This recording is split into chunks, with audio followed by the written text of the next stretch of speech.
Hello and welcome to the Aid Station. I'm Chris Robb, and today we head to one of the countries that has handled COVID-19 better than many. We're off to New Zealand, where we get to meet Bengy Barsanti, who's the owner of Barefoot Sport, and he's just outside of Wellington. Great to see you, Bengy. How are you? Yeah, I'm good. Thanks for having me on board, Chris. Great to be here. Thanks very much. Yeah, really looking forward to having a chat. And as I said, New Zealand has been in a situation where it's handled COVID amazingly well, and reopened, and had amazing scenes of tens of thousands of people attending rugby matches. You've had a little bit of an outbreak in Auckland, and Auckland's been locked down again. So I'd love to hear a little bit about what life's like. But let's start maybe with a bit of your background. Tell us a bit of the Bengy story, please. Cool. Yeah, let's, well, I mean, it essentially starts where I'm sitting right now, which is in the Kapiti Coast, which, as you say, is just out of Wellington. Brought up here, spent my entire life outdoors playing sport. Early years was a runner and a triathlete, which sort of started me on this journey around mass participation sports, if you like.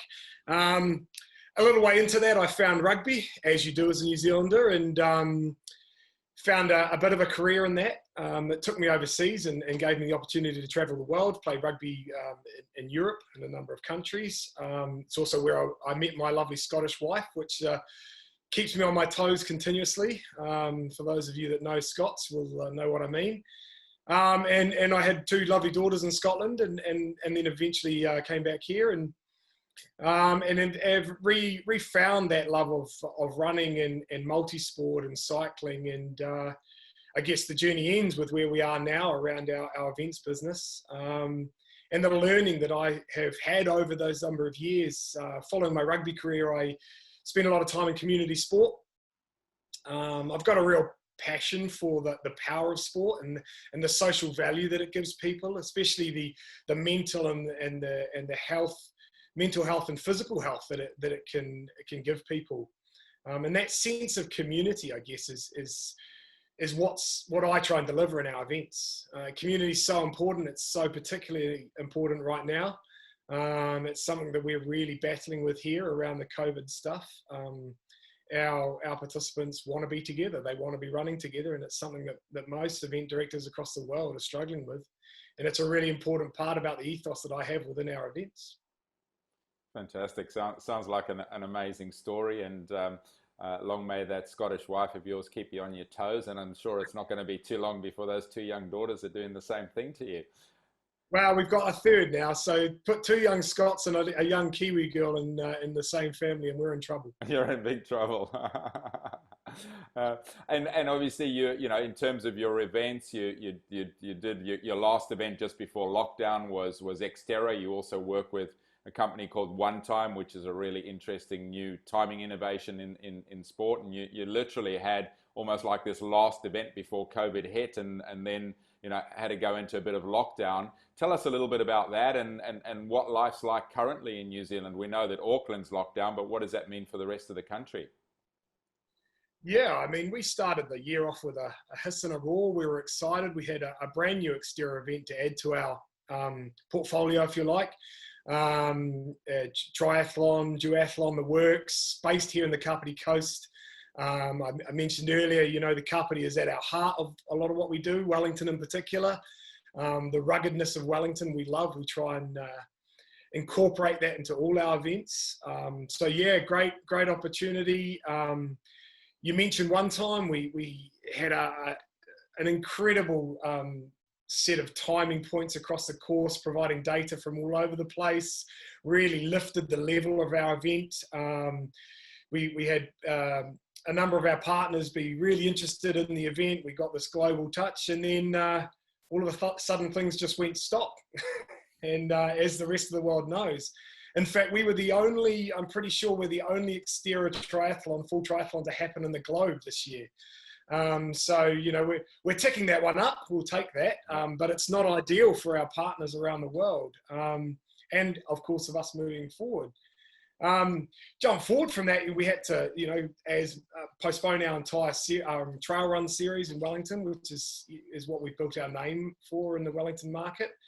Went into a very quiet winter, putting plans together, putting policies in place, procedures in place to see what was happening when we come out through the dropping levels. And then all of a sudden it was gone, and everyone got really excited, and we had rescheduled our events, and people were ready to go again. And then, as you quite rightly say, Auckland popped its little head up, a small cluster of people in Auckland, and it is small, but the way that Jacinda and the government have approached it is to knock it out, and obviously it's been great for us because we got rid of it already. But that's put another whole, I think it's almost worse the second time round, because we thought we were out, we thought we were free, we thought our events would going forward unhinged. But you know what, it is what it is. I hate to use that saying, but we've got plans in place, and even at level 2 down here in Wellington, we can put on successful events. And just today, we put a social media post out saying we're ready to go. We're going to do it. We're going to do it safely, and the response from that has been brilliant, because people do want to get out as long as they can do it in a safe environment. And so we're so lucky to be able to run events in New Zealand, because the rest of the world is very different. Yeah, that's great, isn't it? And I think, the point you make, people want to get out. It was amazing, wasn't it? That first weekend of sport, Eden Park, full to the rafters, 43,000 people in a Super Rugby match, which probably ordinarily would have attracted maybe 10 or 12,000 people. So there's this demand, I think, in sport generally, and absolutely from a mass participation perspective. Whilst it's challenging, I really believe that, once we get past this, whenever that may be, there's going to be so many people that want to get out there and get active. I'd love to hear some of the challenges that you've faced during that period of time. Obviously, this never-ending start line, you've said it's almost harder the second time round. You got a team of people, you've got sponsors, you've got participants. What would have been some of the biggest challenges you faced during that time, Benji? The uncertainty for me has been a real difficult one. The making decisions with a complete unknown as to whether we're making the right decision. Do we cancel an entire series? Do we postpone it? If we're going to postpone it, what date do we postpone to? How do we communicate that? When's the right time to communicate that? How do we bring sponsors along with us, particular sponsors that are having a really tough time themselves? And so I guess that challenge, that unknown challenge has been quite difficult. We can plan for a lot of things, but there's a lot of things that we can't plan for as well. In the end, it looked like we made a really good decision on when we postponed our events till. And then, like I say, Chris, we ducked back into another wee cluster. But I think we're going to come out of it with our heads held high at the end of the day. But that's a really uneasy time. I mean, a lot of event directors in New Zealand are small operations who have their family and their house on the line. And, so as soon as you throw a financial element into that mix, am I going to have a roof over my head? Are the businesses or the people that work for us going to be okay? That creates a real level of tension and unease, and definitely did for me and our family. Yeah, and I'm guessing, from a sponsorship perspective, again, it's not a massive economy. The numbers, as you say, are relatively small. The population relatively small to some of the other big markets in the world. How have you found the sponsors, though? I mean, you said some of them doing it tough themselves, but most of them being able to stick by you and support you, and you found a solution to help each other in the main? Yeah, we really have. My philosophy to sponsorship is to intrinsically link our values. So we work with people that have the same values of us. That it's not necessarily about income for our events. It's the added value that those sponsors can bring to us. We have a lot of local sponsors that we try and support, and even our biggest sponsors are New Zealand brands. And we work with them really closely. So what we've tried to do is support them through this process as well. What can we give to them that's going to support them through a really difficult time? We don't have bricks and mortar. We don't have huge staffing wage bills like they do, where they're looking at closing entire stores or closing entire, sometimes regions. So, we worked really hard with them. I made a lot of phone calls. We built on those relationships that we've built over the past. And I actually think that those relationships are what got us through. And again, one of the things that I will pat myself on the back with, or our entire team, which is that it's about those values. It's about what we build our business around, and who we bring into that scope has been a real success story, because we haven't lost any sponsors.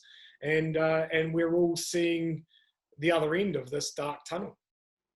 Fantastic. And yeah, like you say, community, communication, partnership, we're seeing so much of that emerging through this, that whole partnership and relationship, and doing the right thing by people.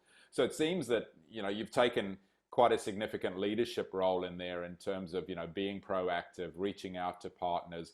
What are some of the leadership principles you follow? Any new tips that you've learned from a leadership perspective during this period? Anything that's kind of helped drive you through? Look, that's a really difficult one to answer. No one really sort of puts themselves on a pedestal and gives themselves a leadership role. It's not something that I wanted in terms of taking those sponsors with me, but having that real core ethos of community at my heart, which I'm a real believer in sport, I'm a real believer in physical activity, and I'm a real believer that our business needs to be driven by the values that we have.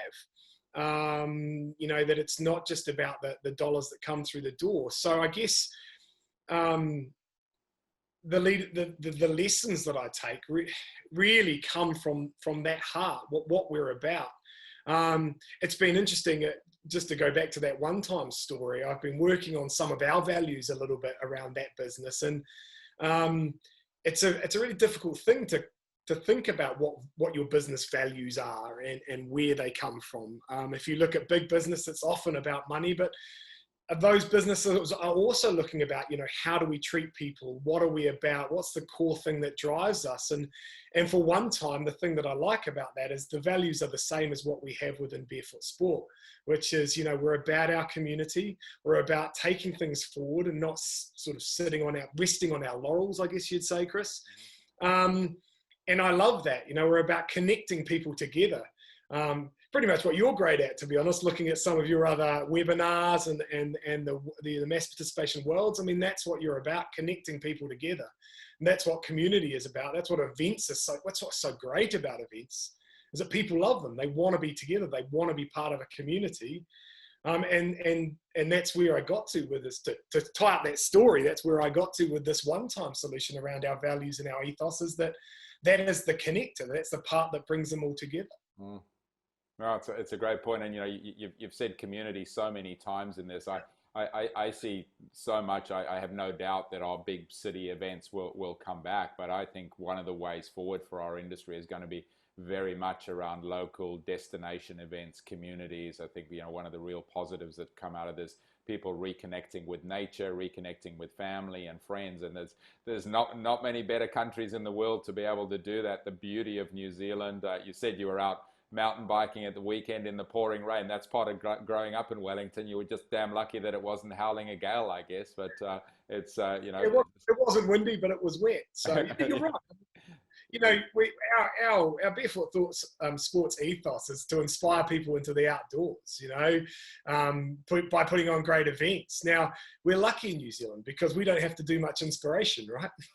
The country does it for us. Oh, yeah. Well, that leads us perfectly. What a great segue into how I always like to end off these 8-station chats is, something inspiring, apart from the inspiring country of New Zealand and the people and your amazing sports heritage. Is there an inspiring story that you'd like to leave people with, please? Do you know what? I'm going to be a bit cliche here. I think, yes, I had all the people that inspired me growing up. There's plenty of heroes out there that we've seen across the world. When I was preparing for having a chat to you, I saw some of your other webinars and people with amazing stories about world leaders and athletes that really have driven them to where they are. I've got to admit, the thing that drives me now and it inspires me the most are the 3 little girls that I have running about here. Going back to where I did my predominant work around community development was when London Olympics and Glasgow Games were going, and they're all about legacy. It's all about what are we going to leave behind for these people. And I guess an inspirational quote that I always go back to is that All Black quote, which is, we want to leave the jersey in a better place than we found it.